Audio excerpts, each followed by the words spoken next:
Hello बच्चों, मेरे channel में आप सभी का स्वागत है। और हम पाठ 15 पढ़ चुके हैं और उसके कठिन शब्दार्थ भी कर लिए हैं। अब हम इसके अभ्यास कार्य करेंगे इस वीडियो में। तो प्रश्नोत्तर हम करेंगे अगले वीडियो में।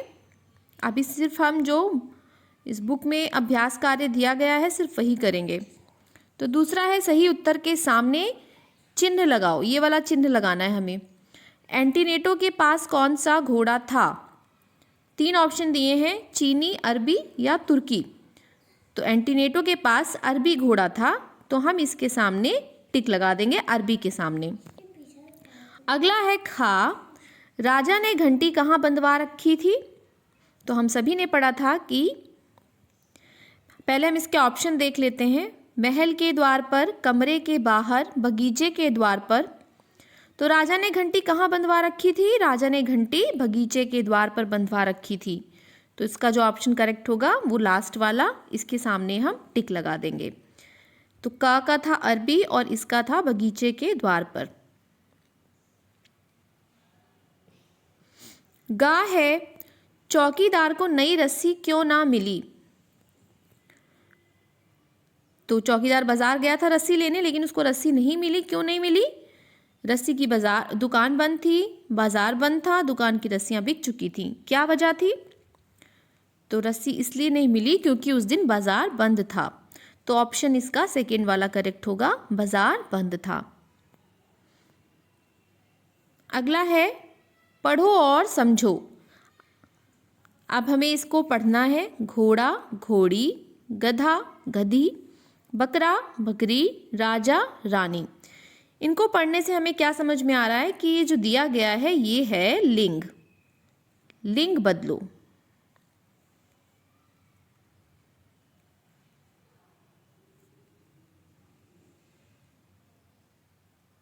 ये आपने व्याकरण में भी किया हुआ है, इसलिए इम्पॉर्टेंट है, आपके सिलेबस में है, तो आपको इसको पढ़ना है, समझना है और याद करना है। सेवक सेविका, स्वामी का स्वामिनी होता है, बूढ़ा का बुढ़िया, चूहा का चूहिया। यानी ये सारे पुल्लिंग हैं और ये सारे स्त्रीलिंग हैं।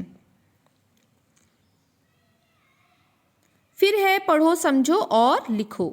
यहाँ पे कुछ शब्द हमें दिए गए हैं, इनको हमें जोड़कर लिखना है यहाँ पे, और यहाँ पे उसके साथ कोई संज्ञा जोड़नी है।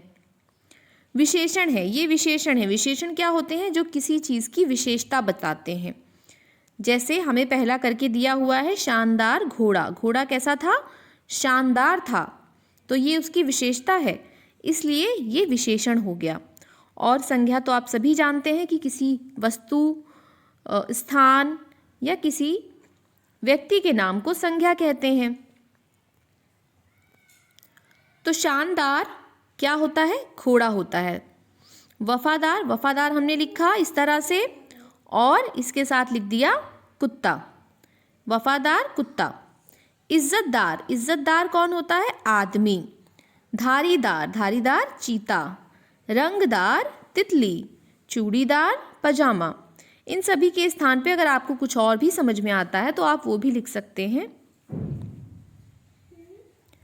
अगला है, पाठ में कई शब्द युग्म, शब्दों के जोड़े। युग्मों मतलब शब्द युग्म, जो शब्दों के जोड़े दिए गए हैं उनका प्रयोग हुआ है। जैसे धीरे धीरे, दाना पानी। तो ऐसे ही शब्द युग्म ढूंढ कर उनका वाक्य में प्रयोग करना है। ये जब हम अगला वीडियो बनाएंगे जिसमें हम प्रश्नोत्तर करेंगे तभी हम ये वाले भी कर लेंगे। अगला है, रेखांकित मुहावरों के सही अर्थ पर ये चिन्ह लगाना है। सही का चिन्ह लगाओ। घोड़ा भोजन की तलाश में मारा मारा फिरने लगा। अब इसमें इसका सही अर्थ ढूंढना है। तो घोड़ा सबको मारता हुआ घूमने लगा या घोड़ा परेशान होकर धक्के खाते घूमने लगा? जी हाँ, घोड़ा परेशान होकर धक्के खाता घूमने लगा। तो इसका सेकंड ऑप्शन ठीक है, इस पे आपको टिक लगाना है। खा है, हरी घास की रस्सी को देखकर उसके मुंह में पानी आ गया। अब इसका अर्थ क्या है? उसका मुंह पानी से भर गया या उसके मन में रस्सी खाने का लालच पैदा हो गया। तो इसका जो करेक्ट ऑप्शन है वो है उसके मन में रस्सी खाने का लालच पैदा हो गया। तो इसका भी ऑप्शन जो है वो दूसरा वाला सही है और इसका भी दूसरा वाला ऑप्शन सही है। तो दोनों में ही दूसरे वाले ऑप्शन पे टिक लगा देंगे। तो यहीं पे हमारे पुस्तक के अभ्यास कार्य खत्म होते हैं और फिर हम अगले वीडियो में मिलेंगे प्रश्नोत्तर के साथ में। धन्यवाद।